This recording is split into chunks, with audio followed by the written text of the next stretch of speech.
Հեծը պետականացվելու է, պարոն Կարապետյան, հուլիսին 3 Ռոմանոս Պետրոսյանը հայտարարեց եւ փոխհատուցման հարցն են որոշելու։ Այս կապակցությամբ ինչ կասեք։ Լուրջ մի ընդունեք։ Իրենք արդեն հեծը գցել են իրենց ոտքերին, դուք երևի դա տեսնում եք, բոլոր ցուցանիշները կատաստրոֆիկ են, դրա համար Պարոն Կարապետյան, իսկ իրենք շատ ուրախ կլինեն հիմա, եթե այդ քայլերը ձեռնարկած չլինեն։ Ժամկետներ ունեք մոտավորապես դուք այդ իշխանափոխությունը ինչ ժամկետում եք պատկերացնում 1 ամսում, 2 տարում, 3 տարում, թե 5 տարի հետո ինչ ժամկետներ եք պատկերացնում։ Դուք ինչ ժամկետում եք ուզում, օրինակ ձեր ցանկությունը ո՞րն է։ Ես ցանկություններ չունեմ, դուք ես ուզում եմ հասկանալ ձեր մոտեցումը։ Ես իմ ժամկետները ունեմ։ Դրանք որքան մոտավորապես ինչ ժամկետներ։ Իհարկե չեմ ասի, հիմա ասեմ Մինչև 1 տարի թե 1 տարուց շուտ։ Դա բոլորդ կտեսնեք, հերթով։ Պարոն Կարապետյան, ես մի փոքր ուշ միացա, չգիտեմ, հարցերը հնչել են թե ոչ, դուք բազմիցս մինչև ընտրությունները հայտարարում եք, որ ընտրություններից հետո արդեն միայն Հայաստանի Հանրապետության քաղաքացիություն կունենաք։ Ուզում եմ հասկանալ, այս գործընթացը ինչ փուլում է, արդյոք հրաժարման այս գործընթացը ինչ որ գործնական փուլ մտել է, չի մտել։ Չէ, գործնական փուլ մտել է, դա գործնական փուլում է։ Կոնկրետ ինչ փուլի մասին է խոսքը։ Դե հիմա ես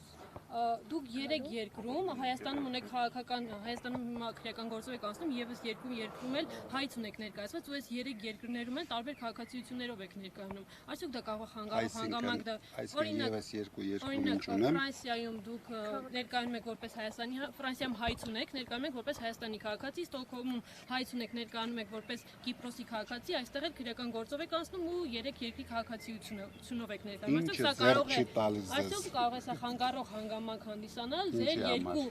երկրների քաղաքացիություններից հրաժարվելու համար Կիպրոսի եւ Ռուսաստանի։ Իհարկե չի հանդիսանում։ Նաեւ ես հարցեր չեմ հարցրել։ Դուք ձեր եթերում հետո աղավաղում եք։ Դա ձեր անձնական կարծիքն է, կարող եք դա ձեր անձնական կարծիքն է, շարունակում եմ հարցերը։ Հանրության կարծիքը դուք չեք կարող ասել։ Դուք ընդդիմադիր առաջնորդների հետ հանդիպումներ ունեցել եք այս ընթացքում ու եթե ունեցել եք ընդդիմադիր ինչ որ ուժերի առաջնորդներ հետ ունեցել ում հետ եք հանդիպումներ ունեցել կարծես ասեմ հիմա մենք մեր գաղտնի պլանը ունենք խոմ չեմ բացելու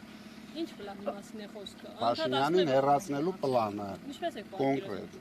շատ հեշտ Պարոն Կարապետյան իդեպ անգամ եք շուտ գայիք մեր մի հարցից պատասխանեցիք ընդդիմադիր Սամվել Կարապետյանի կարգավիճակին հարմարվել եք այդ իրողությանը պատրաստ եք առաջ գնալ հենց այդպես կարգավիճակ Սամվել Կարապետյան Ես կարգավիճակ չունեմ ես ընդամենը ապօրինի կալանավորված մարդ եմ գալիս եմ դատարան դուք տեսնում եք դրա համար քանի այդ կարգավիճակում եմ ձեր հետ առիթ ունենում ենք շատ շփվենք դրանից հետո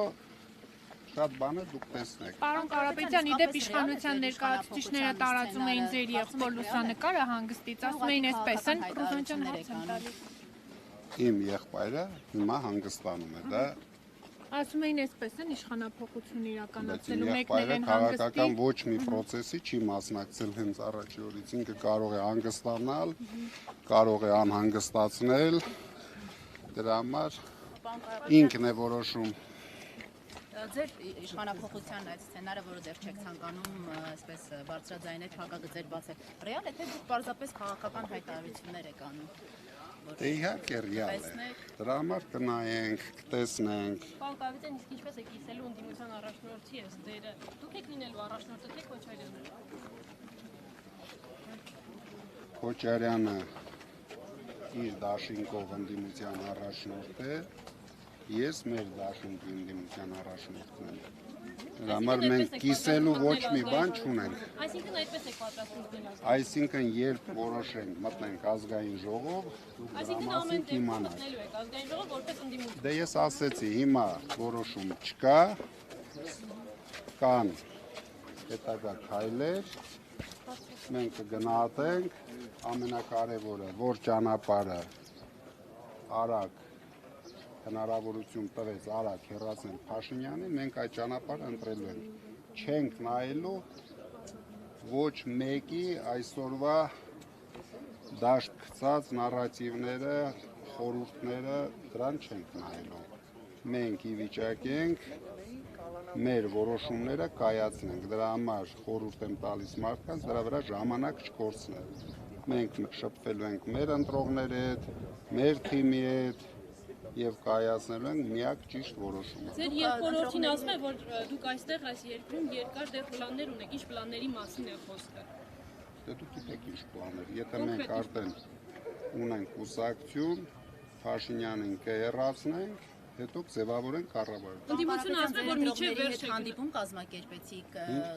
Տաշիրարենայում, ձեր ընտրողների հետ հանդիպում կազմակերպեցիք, բարձելու համար ի վերջո ինչ են ուզում ձեր ընտրողները վերցնել մանդատները, թե ոչ։ Ի վերջո նրանց մեսիջը ձեզ որն էր, վերցնել, թե ոչ։ Մեսիջը մոտավորապես այսպիսին է. 40%-ը դեռ էմոցիաների տակ են, դրանցից ինչ-որ մարդիկ դեռ պրովոկացիաներ են անում, 40% ասում է մի վերցրեք, այո։ ցանկանում են չվերցնենք, 60%-ը արդեն սկզբում դա հակառակն էր, հիմա արդեն սենց է։ Ասում են վերցրեք մեծամասնությունը մի խոսքով։ Լսելու եք մեծամասնությանը, բան Կարապետյան, լսելու եք մեծամասնությանը։ Մեծամասնությանն եք լսելու հանդիպման Չէ, ժամանակ։ Ժորժ ջան, իրենց լսելու ենք, բայց որոշումը մենք կայացնելու ենք, անկախ։ Դրա համար եմ ասում, մարդիկ շատ մեր վրա ժամանակ չպետք է կորցնեն։ Մենք ի վիճակի ենք մեր ճիշտ որոշումը կայացնել։ Իհարկե բոլորը խոսելու իրավունք ունեն, բայց մեր տեղը չունեն։ Մենք ի վիճակի ենք մեր քայլեր անել։ Իրենք մեզ չեն օգնել քայլեր անելու, որ կան հիմա էլ խորհուրդներ կան։ Պարոն Կարապետյան, ընդդիմությունը ասում է միջև վերջ գնալու է, միջև վերջ ասելով ինչ նկատի ունեն։ Միջև վերջ։ Այսօրվա մինչև վերջը Փաշինյանին հեռացնելն է։ Դրանից հետո կլինեն ուրիշ քայլեր։ Պարոն Կարապետյան, Փաշինյանին հեռացնելու տարբերակի մասն եք խոսում։ Փողոցի ժողովրդի ուժը գեներացնելը նկատի ունեք նայեք այստեղ։ Նայեք, եթե մենք պահը գնահատենք, որ դրա անհրաժեշտությունը կա, իհարկե մենք դա կանենք։ Բայց այսօրվա դրությամբ այս երկրում փողոցային միայն Փաշինյանն է։ Դրա համար մենք գնում ենք օրենքով գնացել ենք սահմանադրական դատարան։ Հիմա տեսնենք սահմանադրական դատարանի որոշումը։ Դրանից հետո մեր հաջորդ քայլերը պլանավորել ենք։ Հիմա եթե մենք թեկուզ շատ քիչ, բայց հույս ունենք, որ մեր առաջարկած երկու պայմանը կարող է ընդունվի, ինչի համար նոր քայլեր։ Հիմա միգուցե սահմանադրական դատարանը չեղյալ է համարում ընտրությունները, կամ երկրորդ փուլ են գնում։ Դրա համար նոր հարցեր մենք չենք ուզում քննարկենք։ Ամեն ինչը իր ժամանակն է։